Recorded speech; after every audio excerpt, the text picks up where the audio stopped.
And 3 of those arrests were actually felony cases where the gentlemen that were arrested were actually soliciting sex with a minor. And so those turned out to be the felony cases, and like I said, 17 total arrests. The other big focus during this initiative is narcotics. We believe that if we can focus on the narcotics dealers and try to make arrests in that we're going to have an effect on a lot of the other crimes that we're focusing on, such as the burglary and the assaults and things of that nature. This initiative is ongoing. We've still got 3 weeks specifically for the initiative, but to this point, we've been very successful in making arrests for narcotics. We've seized so far a tremendous amount of money from drug dealers, and we're still doing some investigations on those right now. So our plan is the initiative, the set dates for the initiative is that it will end on November the 17th, and on November the 28th, we're going to hold a town hall meeting at the Wells Branch Municipal Utility District's Community Center, which is at 2106 Clattenhoff. That'll be November 28th at 7 p.m.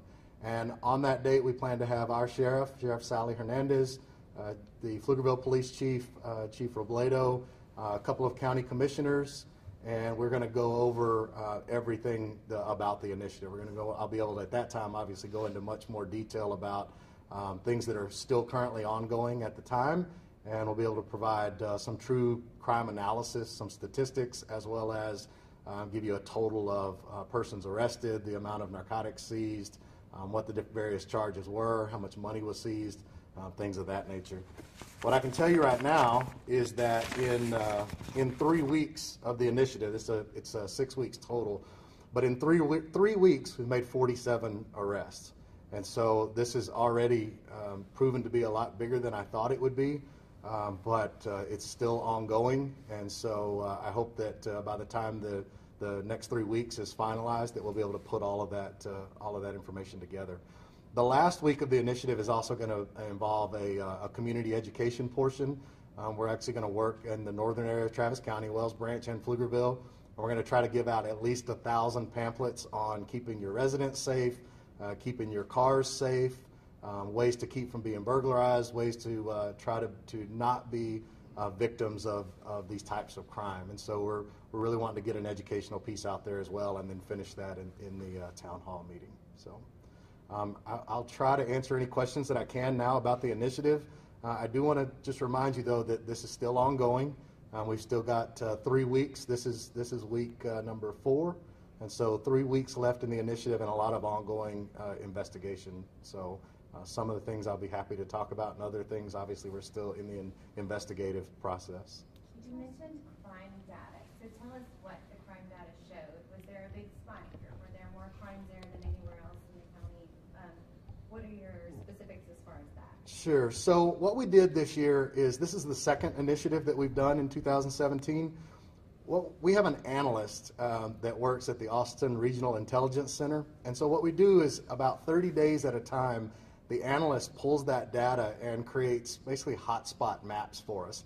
And usually it's myself or one of the other captains will determine what types of crime do we want to look at, and then we have the analyst pull that crime and tell us where the hotspots for that particular crime is happening. So at the beginning of the year, in March, we did this same type of initiative in the Del Valle area, and we focused on narcotics, primarily narcotics, and at the time, if you remember, we had some homicides going on at the end of 2016, and so that initiative this year was to also help generate leads for our homicides.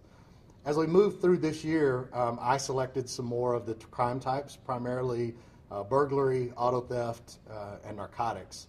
And we used that data to determine the hotspot. And the hotspot that we came up with was the Pflugerville and the Wells Branch area. So this initiative was geared toward those types of crime and toward the Wells Branch area and Pflugerville. And that's when we partnered with the Pflugerville Police Department, who was also seeing some hotspots as well when it came to narcotics and burglary and auto theft. And no particular numbers off the top of your head about how many burglaries occurred there?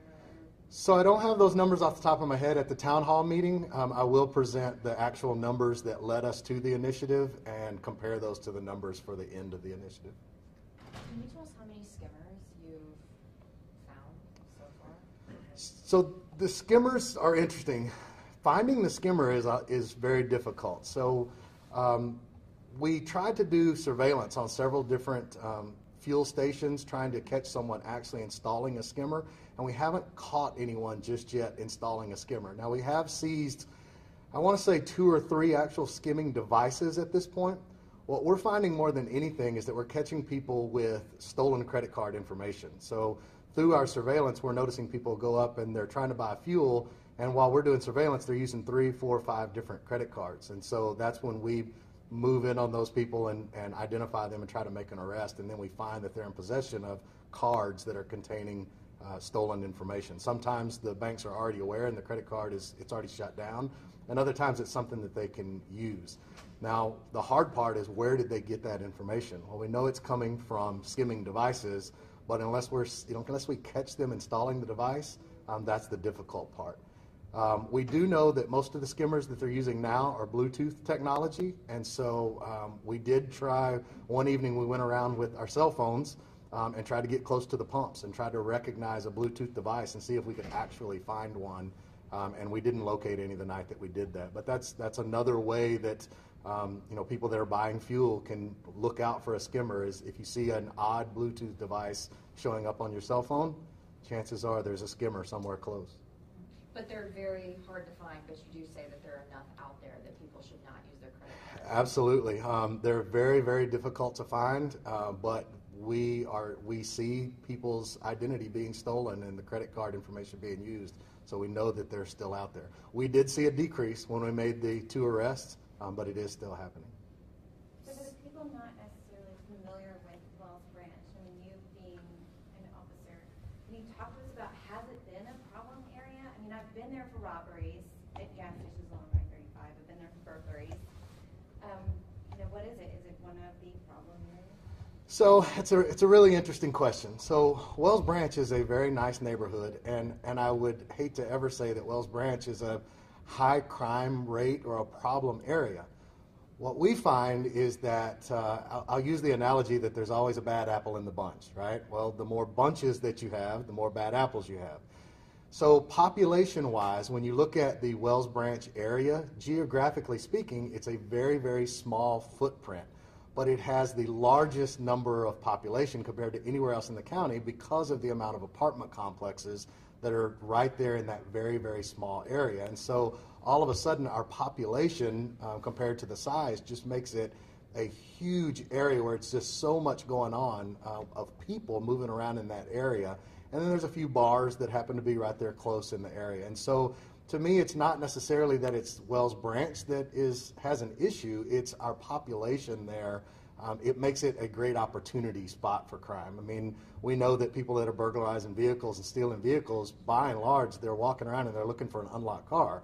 So if I'm going to walk down a residential street, I only get so many cars to pick from. But if I go to an apartment or a street that is apartment after apartment after apartment, now I've got hundreds and hundreds and hundreds of vehicles that I can check to see if they're unlocked. And so I think that the problems that we're seeing are just that there is more opportunity in that particular area. And so what we're trying to do with the initiative is to arrest the right people, make sure that we're targeting those that are creating the problems for us, and getting the word out, because it's not just amongst ourselves. I mean, we know that the bad guys talk, and we want the word to get out that we've recognized this area as a place where people are going to commit these crimes, and we're not going to tolerate it. We're going to do what we have to do to be proactive to try to stop that.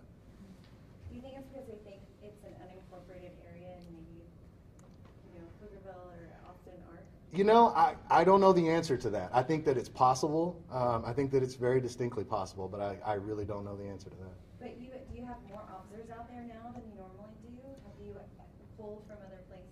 So during our initiative, yes, we've pulled to put more resources in that area to make sure that the initiative is successful. Once the initiative is over, we'll need to look at our deployment schemes again and determine where we're deploying all of those resources. The tough part is, it's we are a 24/7 operation with only so much manpower that has to cover the entire county, and so we have to allocate those resources accordingly. Any special things we should highlight about those resources you pulled?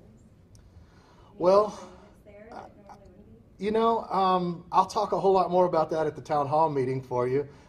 We are using as many resources as we can. Like I said at the beginning, we're teamed up with the Pflugerville Police Department, Texas Department of Public Safety, the Austin Police Department, the Comptroller's Office. We've even used Bell County, you know, a county that's not an adjoining county, but they had some expertise and kind of helped us out with some undercover folks. And again, when you talk about Wells Branch, I just think Wells Branch Parkway, the one street from Right. 35 to 35. Where else is this area encompassed that you are hitting so hard right now? So right now we're looking at about Howard Lane, all the way north to the county line, and then over into the city of Pflugerville. So you're right, not just the street Wells Branch Parkway, but about Howard Lane all the way north. So Howard Lane, where's your north border? About 45 and 35. The toll road is right about the county line. So Howard to 45 And then from about Loop 1 over to the toll road in Pflugerville. So you are seeing some of this crime bleed over into Pflugerville? Oh, without a doubt, absolutely. And the Pflugerville Police Department wanted to work with us on this and combine resources, you know, to make sure that, because, I mean, the bottom line is if someone is burglarizing a residence or breaking into a car in the Wells Branch area, they're doing the same thing in the Pflugerville area or vice versa. And so we know that if we can catch these offenders in the area, they're not staying on their own street. I mean, they're moving around. If we're getting video of gas stations, any particular places? What's that? If we're getting video of gas stations, issues with the skimming devices, any particular stops we should go to that you've seen the skimming devices reported at? So it's pretty random. We're seeing them all over the place. There have been a couple on Wells Branch Parkway that have been hit, but see, the hard part is when a person calls in, they call us because their credit card has been stolen.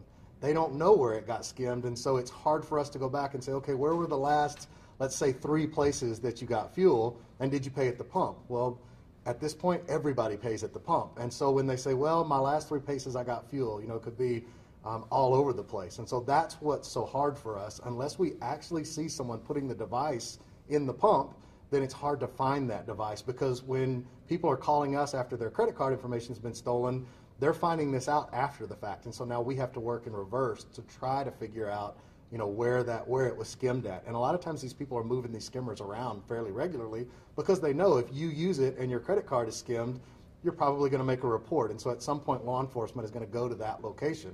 So they'll leave them in one place for a day or two and then move them to another place.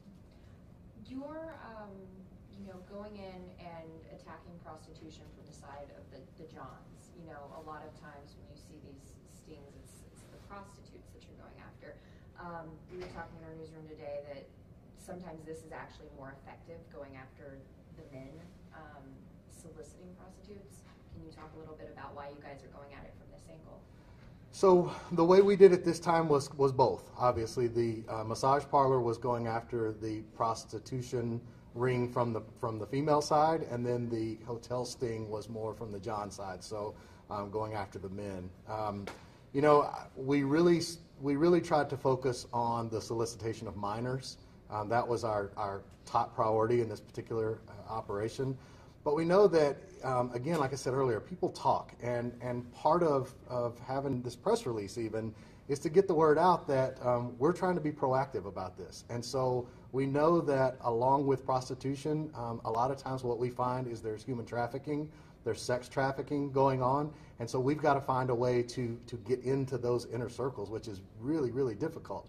But if the word gets out that we're focusing on the offenders or on the Johns that are making the requests, you know, if we slow down the need or the people that are out there making this happen, then hopefully we can put a slowdown, at least anyway, on the parts of this that spin off into human trafficking and sex trafficking. And is prostitution worse in that Wells Branch area than in other parts of the county? So I wouldn't say that it's any worse there when it comes to that specifically. We did get the complaint on the massage parlor, so it was a place to start.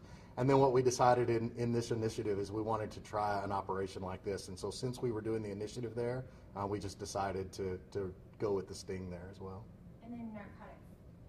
Is it just all sorts of drugs, or is there a particular drug So far, we've seen everything. You know, nobody in this room is not heard about the opioid problem, right? That's been a huge thing. So we, of course, are seeing prescription drugs to a lot of cocaine and methamphetamine and even heroin. So, all right. So again, November the 28th is the town hall meeting. It's at 2106 Clattenhoff at 7 p.m. And at that time is where I plan to go into much more detail about the crime statistics, as well as the types of arrests that were made, the amount of narcotics, types of narcotics, the amount of money seized, things like that. Like I said, this is still an ongoing investigation in a lot of different arenas. And so I hope to be able to give you just a complete overview on November 28th. And like I said, we'll also have Sheriff Hernandez, Chief Robledo, Commissioner Shea, and I believe Commissioner Trevelyan as well, that as soon as the town hall meeting is over, then we'll probably kind of break it down where people can meet with some of the other guests individually. So